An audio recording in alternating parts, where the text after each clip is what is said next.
राजू का संघर्ष राजस्थान के एक छोटे से गांव माणक गांव में एक ऐसा परिवार रहता था जिनके पास सिर्फ एक छोटी सी झोपड़ी थी। राजू नाम का एक 12 साल का लड़का, जिसके पिता दिहाड़ी मजदूर थे और मां घरों में झाड़ू पोंछा का काम करती थी। राजू की आंखों में कुछ अलग चमक थी। वह हमेशा टूटे फूटे सामान को जोड़कर नई चीजें बनाता रहता था। एक दिन जब राजू के पिता बीमारी के कारण काम नहीं कर सके तो घर में खाने तक के पैसे नहीं थे। राजू ने देखा कि उसकी मां रो रही है क्योंकि उसके पास अपने बच्चों को खिलाने के लिए कुछ नहीं था। उस रात राजू ने फैसला किया कि वह अपने परिवार की हालत बदल कर रहेगा। अगले दिन राजू स्कूल जाने के बजाय कबाड़ इकट्ठा करने निकला। उसने देखा कि लोग टूटे हुए रेडियो, पुराने मोबाइल और अन्य इलेक्ट्रॉनिक सामान फेंक देते हैं। राजू को लगा कि इन चीजों में कुछ तो ऐसा होगा जिसे ठीक किया जा सकता है। राजू ने अपने चाचा से, जो एक छोटी सी दुकान में रिपेयरिंग का काम करते थे, कुछ बेसिक तकनीक सीखी।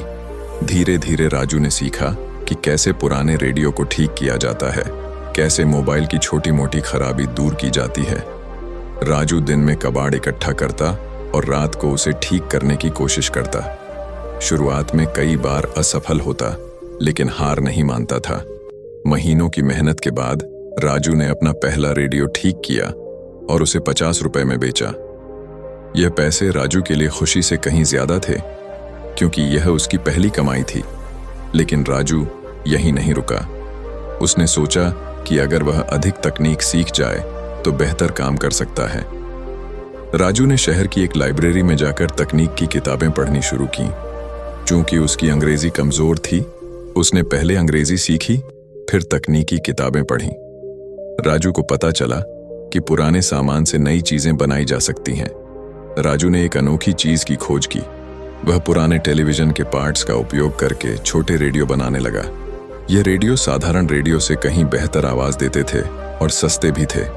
गांव के लोग राजू के हाथ का बना हुआ रेडियो खरीदने आने लगे। 17 साल की उम्र तक राजू अपने काम से महीने में 2000-3000 रुपए कमाने लगा था। उसने अपनी मां को घरों में काम करने से रोक दिया और अपने छोटे भाई बहनों को स्कूल भेजना शुरू किया। राजू को एक नया आइडिया आया। उसने देखा कि शहर में एकदम नए इलेक्ट्रॉनिक सामान बहुत महंगे हैं, लेकिन उसके रिन्यूड सामान सस्ते और टिकाऊ हैं। राजू ने शहर में एक छोटी सी दुकान का किराया लिया और अपना व्यापार शुरू किया। 2010 के आसपास जब स्मार्टफोन का जमाना आया, राजू ने देखा कि यह एक बड़ा अवसर है। उसने YouTube पर वीडियो देखकर मोबाइल रिपेयरिंग सीखी और साथ ही इंटरनेट की दुनिया को समझा। राजू को एक अनोखी बात समझ आई। अगर वह अपने काम को ऑनलाइन भी कर सके तो उसका व्यापार और भी तेजी से बढ़ेगा। उसने अपनी दुकान का एक फेसबुक पेज बनाया और ऑनलाइन भी सर्विस देना शुरू किया। 25 साल की उम्र में राजू के पास पहले से ही 3 दुकानें थीं और 10 लोग उसके साथ काम करते थे। लेकिन राजू का सपना और भी बड़ा था। उसने देखा कि भारत में इलेक्ट्रॉनिक वेस्ट, कबाड़ की समस्या बढ़ती जा रही है। राजू ने एक रिसाइकलिंग कंपनी शुरू की जो इलेक्ट्रॉनिक कबाड़ से उपयोगी सामान बनाती थी। उसका आइडिया इतना अनोखा था कि सरकार ने उसे ग्रीन एंटरप्रेन्योर अवार्ड दिया और उसे अपने व्यापार को बढ़ाने के लिए लोन भी मिला। आज 32 साल का राजू एक करोड़पति है।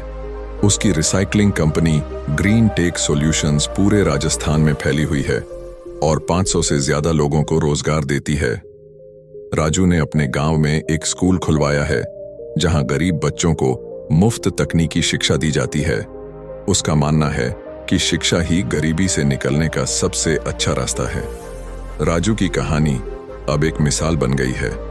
वह अक्सर कहता है, मैंने कभी अपनी गरीबी को अपनी कमजोरी नहीं बनने दिया, बल्कि उसे अपनी ताकत बनाया। जब आपके पास खोने के लिए कुछ नहीं होता तो आप बिना डर के कुछ भी करने की हिम्मत कर लेते हैं।